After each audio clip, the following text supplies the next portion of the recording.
Scene TV episode जैसा लगे। दोस्तों, बड़े घर की छोटी बहू में इस बार का एपिसोड सचमुच हिला देने वाला होगा। जहां एक तरफ पोल्टू का बनाया हुआ पूरा प्लान धड़ाम से गिर जाता है क्योंकि दुर्गा देवी सबके सामने साफ कह देती है, आहना ने सच बोलने की हिम्मत दिखाई है, उसमें कोई गलती नहीं है। ये सुनते ही पोल्टू का चेहरा उतर जाता है। उसे पूरा यकीन था कि हमेशा की तरह बड़ी माँ उसका ही साथ देंगी, लेकिन इस बार हालात बदल चुके थे। इसी बीच घर में शादी का न्योता आता है। लालटू और मिली पूरे परिवार को अपने बेटे की शादी में बुलाते हैं। दुर्गा देवी पहले ही कह देती है, मुझे इन सब दिखावों में कोई दिलचस्पी नहीं, मैं कहीं नहीं जाऊंगी। लेकिन मासूम आहना अपनी भोली सी मुस्कान के साथ दुर्गा देवी से कहती है, मां, हमें जाना चाहिए। आपकी मौजूदगी वहां सबके लिए आशीर्वाद होगी। दुर्गा देवी पहले सख्त नजर आती हैं, पर आहना की मासूमियत देखकर उनका दिल पिघल जाता है और वे जाने के लिए राजी हो जाती हैं। आहना को जरा भी अंदाजा नहीं था कि उसकी यह जिद उसकी जिंदगी की सबसे बड़ी गलती साबित होने वाली है। जैसे ही पूरा घर शादी में निकलता है, पोल्टू का मन जलने भुनने लगता है।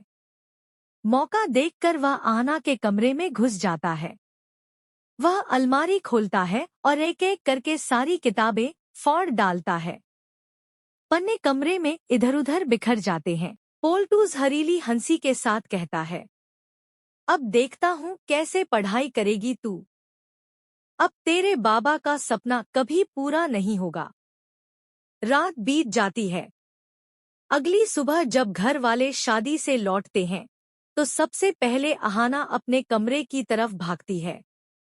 जैसे ही दरवाजा खुलता है, उसकी चीख निकल जाती है। कमरा अस्तव्यस्त, किताबें टुकड़ों में बिखरी हुईं। आहना के आंसू थमने का नाम नहीं लेते।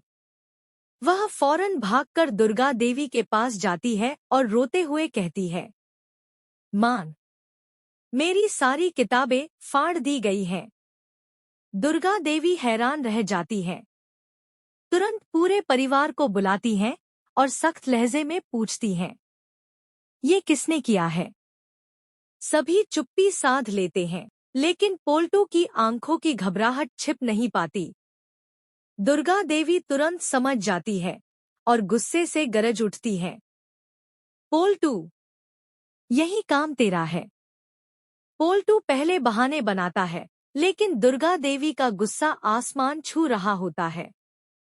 पूरे घर के सामने वह पोल्टू को जोरदार तमाचा जड़ देती है। पूरा घर दंग रह जाता है।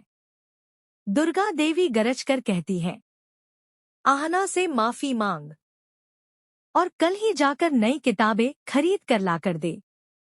पोल्टू की आंखों से आंसू निकल आते हैं।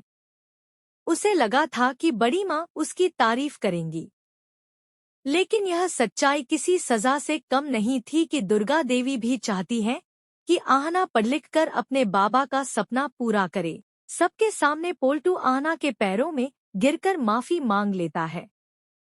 पूरा घर हैरान रह जाता है और आहना की आंखों में उम्मीद की नई रोशनी चमक उठती है।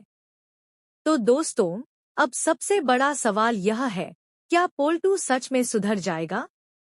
और क्या आहना इन मुश्किलों के बावजूद अपने बाबा का सपना पूरा कर पाएगी?